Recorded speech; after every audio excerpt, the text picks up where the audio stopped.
stupid are people? Like, my brother is so fucking stupid. He went to the doctor and they diagnosed him with asthma at 50 years old. How fucking ridiculous does that sound that you're getting diagnosed with asthma? But of course they slipped in there. They slipped it in there. Oh, it's allergy induced asthma. So they're not trying to treat his allergies and lower his histamine levels. Right. They're trying to treat the asthma. How ridiculous is that? Like, why would you not ask, I lived 49 and a half years of my life. How did I not know that I had asthma? Like, I play sports all the time. How would I not know that? People are way too willing to just accept what they hear from some type of authority, whether it's a doctor or it's the government or it's the news. You got to do your own research. You have to. People are not as invested as you are. So they'll just give you the easy solution. Yeah, we're going to take this medicine for the rest of your life. They tried to do that with me with blood pressure medicine. Me too, with the ACE inhibitor. Yeah. I threw that shit in the garbage. I was doing it until you told me, yo, change this in your diet. Oh, I didn't tell you. I just said this is what I did. I didn't tell you. I did. I'm not still continuing to do it, but I'm on that path. But I did it for a little while. Blood pressure is immediately perfect. Mine too. You don't hear that from the doctor. Like, yo, if you cut out sugar and carbs, your blood pressure is going to be normal. Like, no, take this medication for the rest of your life. Hell no. No, I'm not going to just... Because, I'll be honest, I used to do that also. I used to listen to what the government told me but COVID has really shown me that, one, people that are elected to government, you used to not know. Maybe you knew who your governor and mayor was, but not all of them like we do now. And, we're learning smaller level. People that we elect to these levels of government are fucking idiots. That's the first thing that you learn. These people are stupid. Like the California governor that keeps getting caught, like, eating indoors, tries to tell people he's outdoors, and there's a chandelier in the picture. Like, this guy's a fucking idiot. Like, and he's in control of California. Look at him ruining that state. And he's telling you what to do, too. And telling people how to live their lives. Right. So, that's been the biggest thing for me, is just not wanting to always listen to advice that I know is incorrect or mandates now at this point. Well, speaking of advice, and not necessarily advice because I'm not a doctor, but speaking of doctor, what I would do if it was me. In what situation? With my brother. Oh yeah. I told him drink ginger tea with lemon and honey. For sure. Like what? Right. Like, oh no, you have to be on asthma medicine for the rest of your life. Get the fuck out of here. That's another thing with our medical system. They always want to treat with a Band-Aid. They don't treat the real problem. Right. It's like you bring your car into the shop and they want to go alternator, battery, blah blah. Right. Go through the gamut of the list. Like, treat the underlying problem so that you don't have. Then you fix two things. Did the metabolic therapy get into the last video? It didn't get in, right? No. Let's go over it. Yeah. So there's a lot of academic research in University, I believe, of Florida, Texas. There's one in the Northeast as well, or the northern part of the country, about metabolic therapy for cancer, which is basically a ketogenic diet. 75% of what you eat is fat. The other 20%, whatever difference is protein. And they said that they have success with starving cancer, shrinking tumor, stopping tumor growth. And the excuse why doctors don't prescribe it is because it's unsustainable and people won't stick to it. What? Is dying better? You're gonna die. Right. You're dead. Right. You can't stick to a diet. Right. I've been doing that on that diet. Well, was how I eat, but since probably around 2005, more on than off. And when I say off, I mean for either a couple of days or a couple of weeks, and then right back on. And that's the reason that, just like you're saying, that they don't, that they're not saying these things about COVID, like be healthier and eat healthier, because they don't believe that people will do it. Die in 5 years from this chemo that's going to destroy your immune system. Yeah. Or let's burn you. Let's throw you in there in a radiation chamber and burn your fucking ass. Right. That's better than eating steak and broccoli. No. Go get yourself a nice, delicious steak. Put some salt and garlic on it. Butter all over it. I was just gonna say, get yourself some broccoli. Steam up the broccoli. Douse it in butter. Oh, that's not good enough for you. Starving right now. Right. Just eat that. And people don't realize that our bodies have evolved, like things like you're talking about, ketones, or what's the one from fasting that you get, autophagy? It's not something you get. It's a state that your cells go into, cell autophagy. So you get these little evolutionary switches inside you that you can heal things in your body. It's How crazy fact. is that? Didn't we just say that? Didn't I just say that? Like, it didn't make it onto the video, but there's a biological chink in your armor that allows you to get cancer.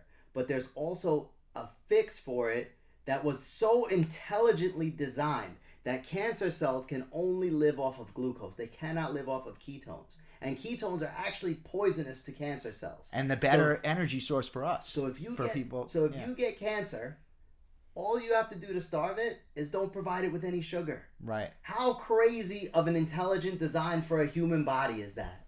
Yeah, it's just, we've become so complacent and so comfortable, and the food industry has it's hard if you're not used to it to go out and eat healthy like that, because when you go in the grocery store, what do? You see Ice cream? Cinnamon Toast Crunch and ice cream and potato chips everywhere, candy by the register. You got to really look for the stuff that's going to get you into ketosis. You got to search it out. Well, I do it with no dairy products too.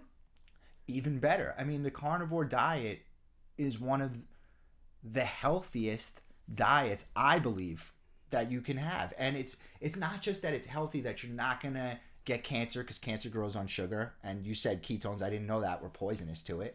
But also, and you tell me, you've done it longer than me, tell me if this is true, you should have better energy levels. Higher testosterone levels. I didn't know that either. Cholesterol is the precursor to testosterone. They don't want, the medical field doesn't want you to know Cholesterol's that. good for you. Cholesterol is probably one of the best things that you could put into your body. That's another That huge... and saturated fat. Saturated fat is the best energy source. Right, and they had a smear campaign against saturated fats. We were just talking about this with the vegetable oils. Cooking, that's terrible for you. Like, you should be cooking with natural fats.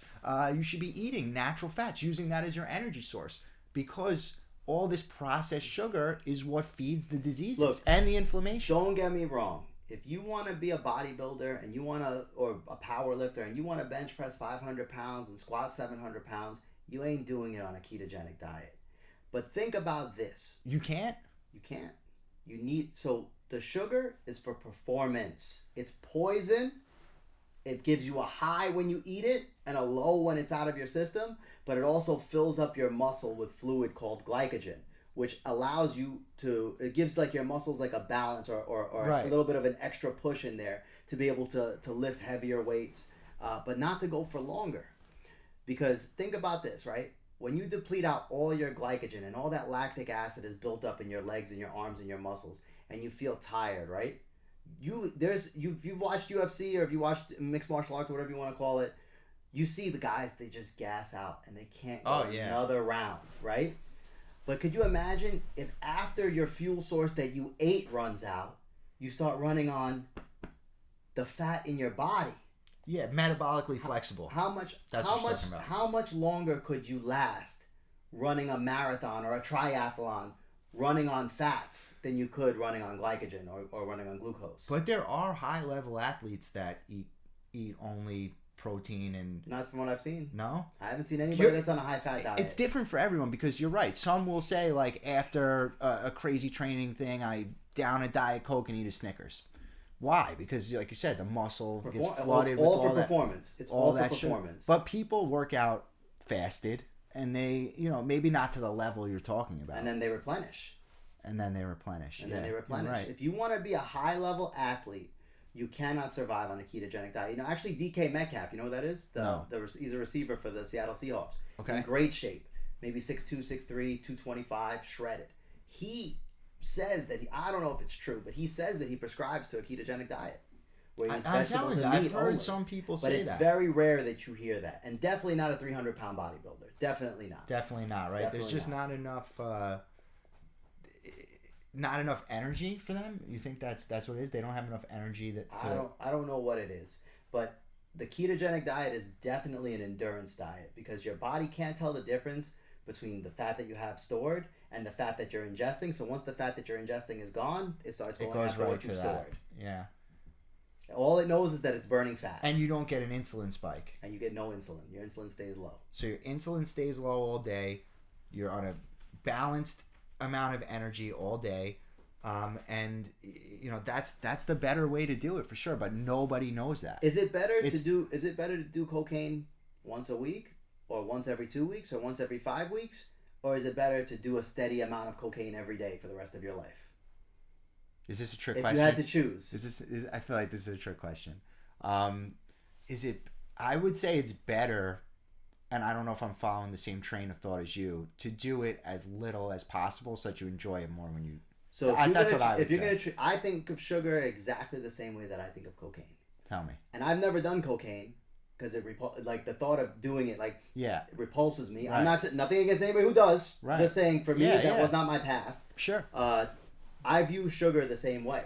So I feel like if I could have that drug-induced high every week or every 2 weeks or every 3 weeks, and it doesn't always have to be on the same day. It doesn't have to be regimented. Right. I'm getting that sharp peak and then the valley with no sugar and then the peak and then the valley, and it's just a constant sine wave, just like how the universe follows for everything else, for the stock market, for everything. That nice peaks and valleys, nice sine So wave. how often do you think you should do it?